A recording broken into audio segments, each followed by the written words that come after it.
సముద్ర స్నానం తర్వాత శివయ్య దర్శనం. అబ్బబ్బా, ఎంత అద్భుతమైన అవకాశం! ఇలా కావాలంటే సముద్ర తీరం ఉండాలి, ఒడ్డున్న శివాలయం ఉండాలి, మరి అది కూడా పురాతన శైలిని తలపించే ఆలయం అయితే, అందులో అత్యంత అరుదైన దేవతామూర్తులు కొలువై ఉంటే ఎంత బాగుంటుంది. ఇప్పుడు మన వీడియో అలాంటి వండర్ ప్లేస్ను చూపించబోతోంది.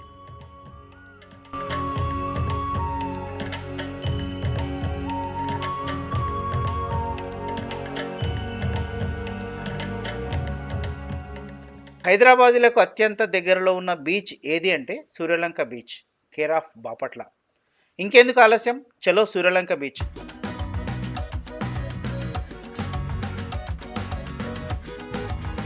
నీట్గా ఉండే బీచ్, అద్భుతమైన సూర్యోదయం, సూర్యాస్తమయాలు, ఒంటె సవారీ, గుర్రం సవారీలు, టేస్టీ ఫుడ్, దగ్గరలో అద్భుతమైన రిసార్ట్స్.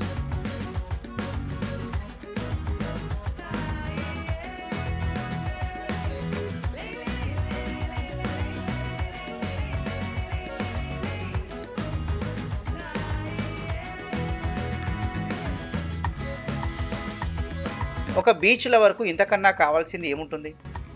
అయితే కాస్తంత దైవభక్తి ఉన్న వాళ్ళకు మాత్రం సముద్ర స్నానం తర్వాత కావాల్సింది మంచి ఆలయ దర్శనం.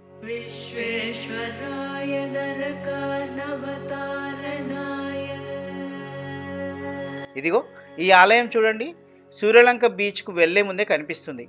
నల్లటి రాతి నిర్మాణంతో, పురాతన శైలిలో, అద్భుతమైన శిల్పకళతో బయట నుంచి కనిపిస్తూ మనల్ని ఆకర్షిస్తుంది. లోపల తారకేశ్వర స్వామి వారి దర్శనం కోసం తహతలాడుతున్న మనసు.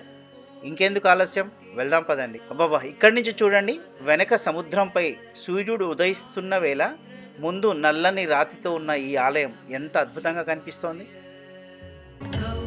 మెట్లెక్కుతుంటే ఇదిగో ఇక్కడ చూడండి, ఆలయ సమయాలు, పూజా కార్యక్రమాల వివరాలు రాసి ఉన్నాయి.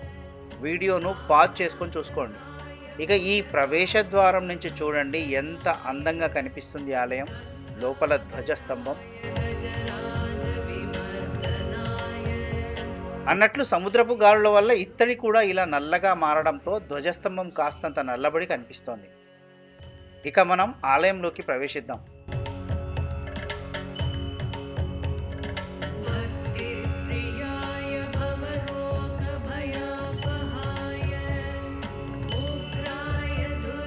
చూడండి ఎంత అద్భుతంగా కనిపిస్తున్నాయి ఈ స్తంభాలు. ఇగో ఈ స్తంభాలే ఆలయానికి ఒక పురాతన శైలిని అద్దుతున్నాయి. ముందు నందీశ్వరుల వారిని కూడా చూడండి. ఆ తర్వాత నందీశ్వరుల వారి నుంచి స్వామివారిని చూసి కొంచెం ముందుకు వెళ్ళి తలపైకెత్తితే ఆహా, ఎంత సుందరంగా ఉంది ఈ అత్యద్భుతమైన డిజైన్, అమోఘమైన శిల్పచాతుర్యం.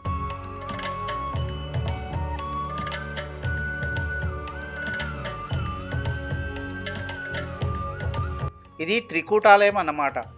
ఆలయం మధ్యలో నాట్య మండపం, చుట్టూ 3 గర్భాలయాలు కనిపిస్తుంటాయి. ఎడమవైపు వెళ్తే అన్నపూర్ణాదేవి కనిపిస్తున్నారు. ఎంత సుందరంగా ప్రసన్నంగా కనిపిస్తున్నారు అమ్మవారు.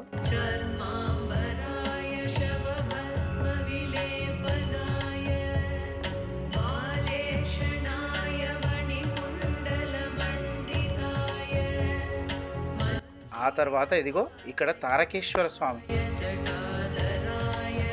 ఆహా ఆహా, బ్రహ్మసూత్ర శివలింగం.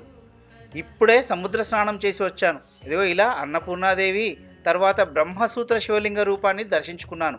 ఇక నా జన్మ ధన్యమైనట్లే. మీకు కూడా అలాగే అనిపిస్తుందా? మీ కామెంట్లో చెప్పండి. ఇక్కడి నుంచి కుడివైపుకు వెళ్తే ఇక్కడ అత్యంత అరుదైన వినాయకుడి రూపం విజయ గణపతి స్వామి వారు కనిపిస్తున్నారు చూడండి.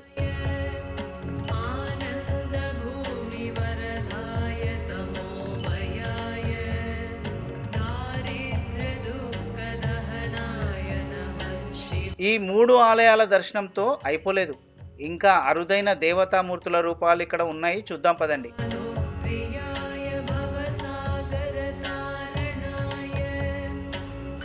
ఆలయం చుట్టూ ఉన్న ప్రదక్షిణ మార్గంలో వరుసగా ఉన్న విగ్రహాలను చూస్తే ముందుగా శ్రీ వైష్ణవీదేవి అమ్మవారు చతుర్భుజాలతో, వెనుక శంఖు చక్రాలతో, అభయహస్తంతో కనిపిస్తున్నారు. కింద గరుడుల వారు కూడా ఉన్నారు, కనిపిస్తున్నారా?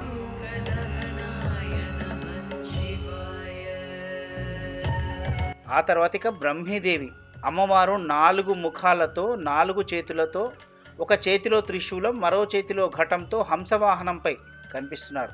అంటే సేమ్ బ్రహ్మలాగానే. ఆ తర్వాత శ్రీ ఇంద్రాణి దేవి, అంటే దేవతల రాజైన ఇంద్రుని పత్ని. శచీదేవికే ఇంద్రాణి అని మరో పేరు. సప్తమాతృకలలో ఈమె ఒకరు. కింద ఇంద్రుని వాహనమైన ఐరావతం కూడా కనిపిస్తుంది చూడండి.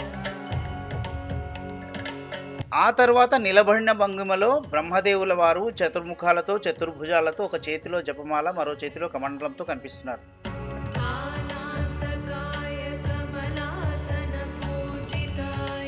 ఇక్కడ ఒక నవగ్రహ మండపం కూడా కనిపిస్తోంది.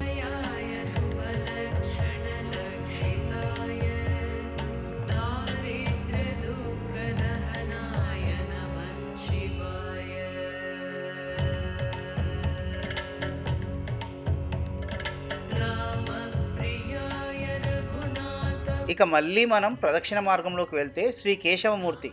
ఈయన విష్ణుమూర్తికి మరో రూపమే. శంకు చక్రాలతో, ముందు అభయహస్తంతో, మరో చేతిలో గదతో కనిపిస్తున్నారు.